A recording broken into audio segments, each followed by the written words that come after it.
The vastest world in gaming just doubled in size.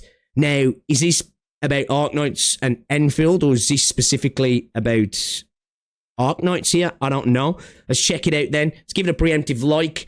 Let's see about the vastest world in gaming that just doubled its size. Let's go on. Let's have a look at Book. We know that I like Arknights a little bit. Imagine my surprise and absolute delight when Griffline reached out to me to make a video about their new game, Arknights Enfield. Ooh, sponsored video, is he? Sponsored video, okay. I've had a very hard time making this video because whenever I found myself having free time, instead of working on the script, recording, or doing anything productive, I would find myself playing Enfield, and you can too using my affiliated link in the description. But should you need a little more convincing, fear not, I will tell you exactly how the vastest world in gaming just doubled in size. Okay. Did you know that in Arknights?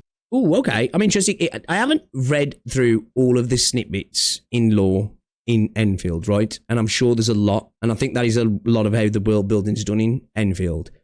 Ooh, I'm curious to see what he's going to say here, because this is Arknights in terms of lore and world building, right? And then, like, this is Enfield, so it's like, let's see what he's got to say here.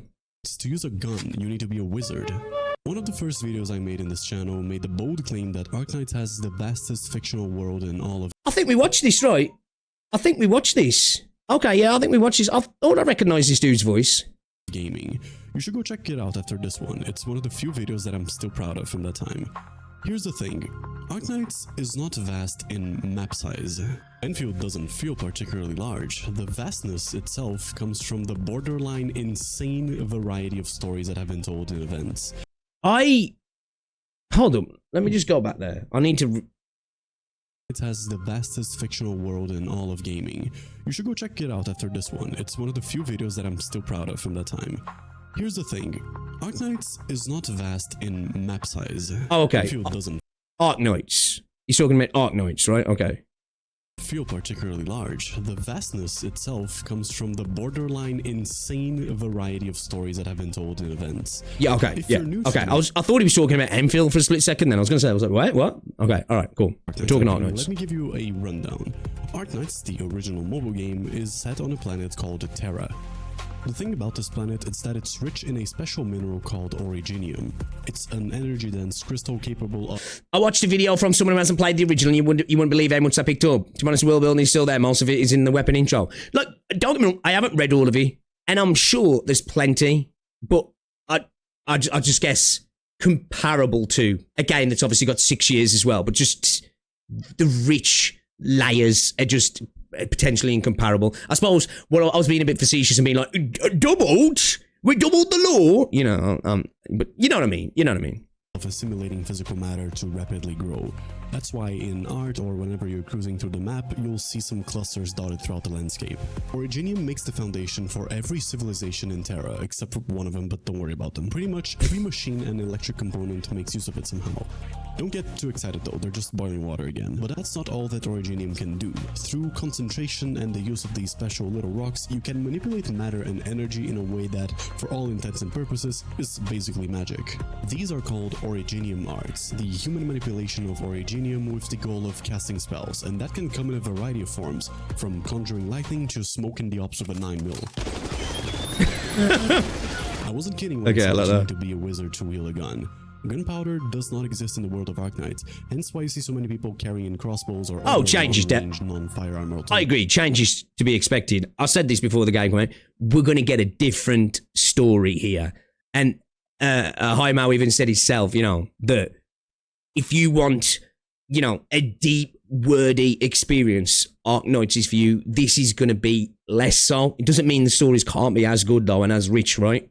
Just more condensed. That's not to say there aren't firearms. They do exist, but dropped it in React. Nice one. Components shaped like a gun that propels rounds through telekinesis or something like that.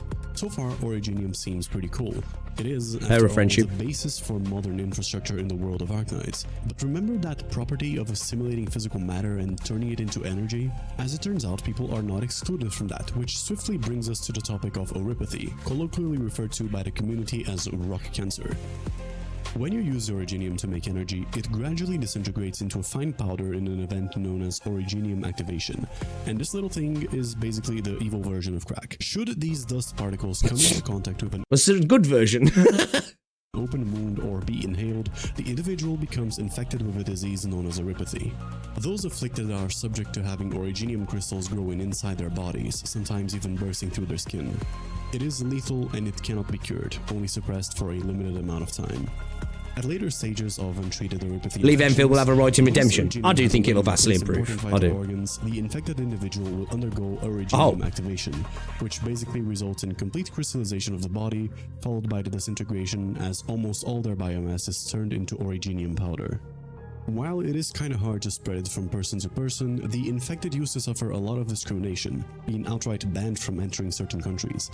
Even certain races that happen to be more susceptible to erypathy are usually frowned upon in most places.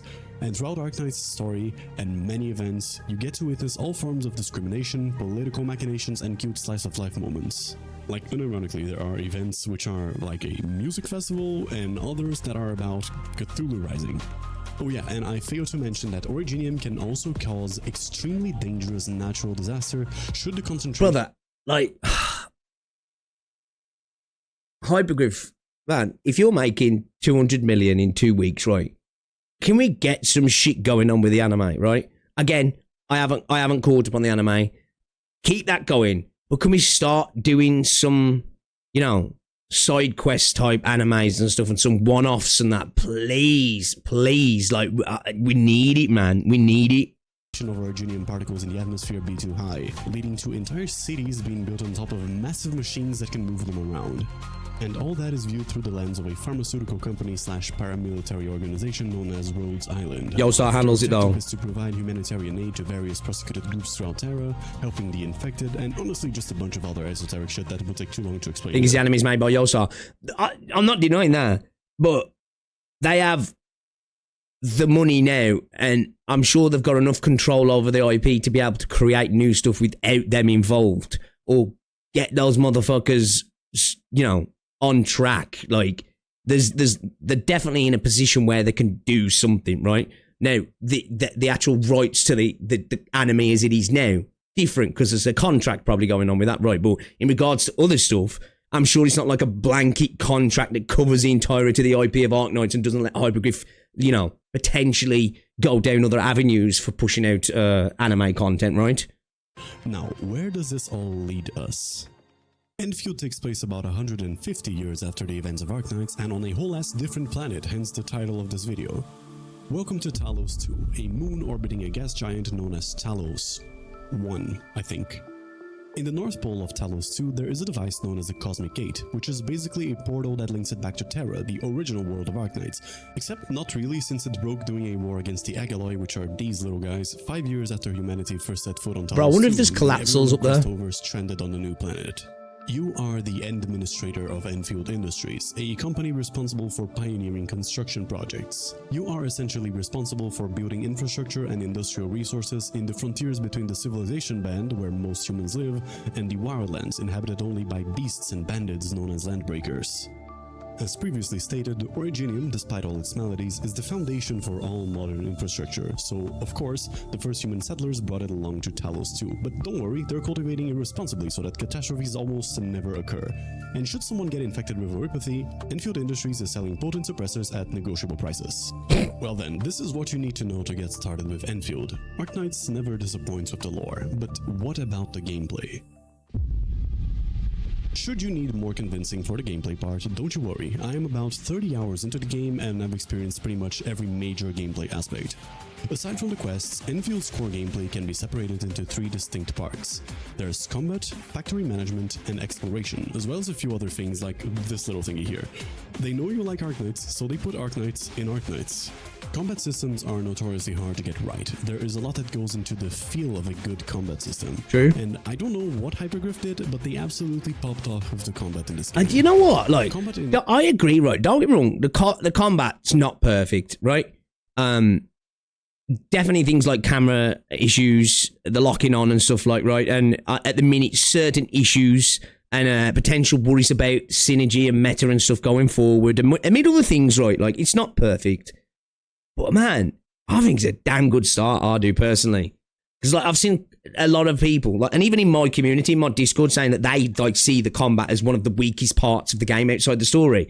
And I'm like, man, I really like the combat in this game. I do. Again, I think I want to see more units like Avuema though. You know what I mean? Where you utility in a sense that you use, you can kind of place it down. So it gives us what we had in the first test in terms of the slow-mo and angling and aiming and all that, but without having to do the slow-mo stuff. We drop our utility, we reposition, we pop off, you know, we in different ways as well. But I think the basis is fire, man. I do. More mechanically interesting units. Exactly. Yeah, perfectly. Better way to explain it there. Enfield can sound dull if you don't explain it correctly.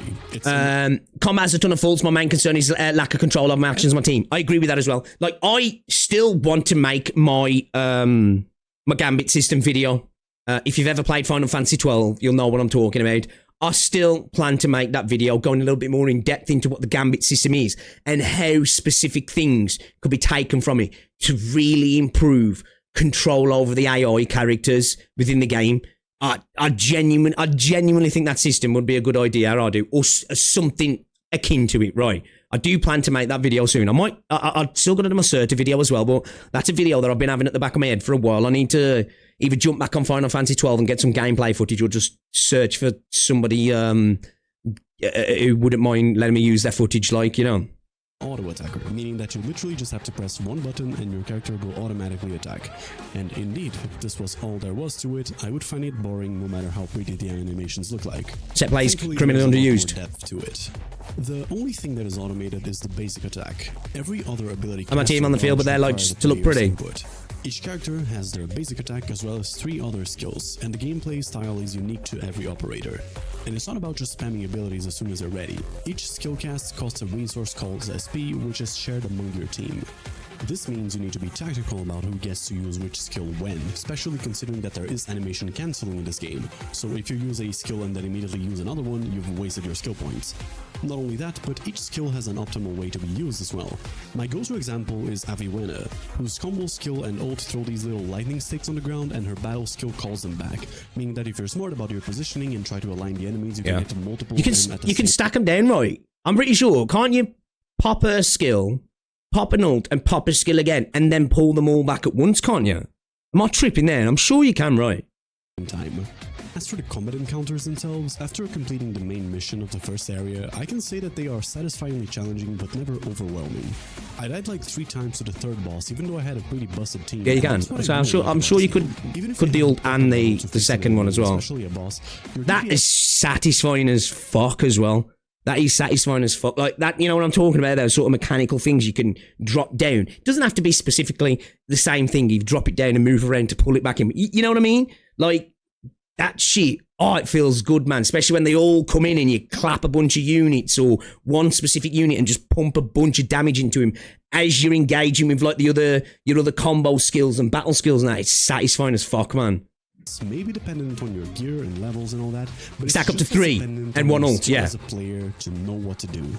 And your survivability. I don't think I've tried to do 3 actually. Everything's usually dead by then, but I might try that. With my 2 6-star healing supports I had on my team, I beat the boss not because I spammed heals, but because I locked in. As someone with well over 4,000 hours in Souls-likes, I really appreciate this aspect. I'd give the combat in this game a 9 out of 10. Some enemies this is why I think it's important for them to push mechanical stuff and also have interesting bosses with interesting stage mechanics and gameplay mechanics as well, because the combat does have interesting aspects to it in terms of the way you do stuff, like just what we're talking about there in regards to your skills, making sure you don't cancel skills with your other skills and stuff like that. Because like there is a lot of people who just see the game as I just hold mouse and just spam skills, and it kind of can work for people, right? So it'll be interesting to see going forward if they really, because obviously now people are getting into the game, they can start to, okay, we're going to throw some different mechanics at you, because you know that's what Arknights does really well, right? in the beginning, but that's either because you didn't learn how to do the proper combos or because He sent something in React Smash. I'll check it out. I might not watch it today because it's 2:45 now. You get better by working on your factory. I know this all may look intimidating, but I maybe we'll watch it tomorrow or something. Very well explained in the tutorials, and you don't even have to do anything if you don't really want to, because other players have already put their factory blueprints online. You can just use them without having to dedicate a single neuron to planning the layout. But personally, I wouldn't recommend that. Coming from Factorio, I can tell you that it can be immensely satisfying to design. Thinking about blueprints just made me think of Tolbaroom. Did you see it clipped out of our fucking video the other day? If you have a look at our video the other day, the one clip that was made by Tolbaroom. you know he was enjoying watching that video. And in Enfield, they did a really good job at keeping it just simple enough that you can understand. Oh, it's just a picture. Okay. And complex enough that you can go hard if you want to. There is a lot of depth to the factory building in this game. At times, it can almost feel like you're playing Tetris, trying to find the optimal space to fit that pesky molding unit in a way that doesn't break your setup. I kid you not, I have spent whole Renegade's the man for this. Slow roll, just fiddling with the factory mechanics, trying to make an assembly line to sell the same medicine I was selling to a refugee camp, but for a higher price because the containers are now made from a fancier material. Bottom line is, I really think you should give the factory a try, but that's just one area of the map. What about the rest? What about exploration? The exploration in Enfield is simple enough. You go around the regions, you'll find chests, collectibles, and various other resources to use in the factory.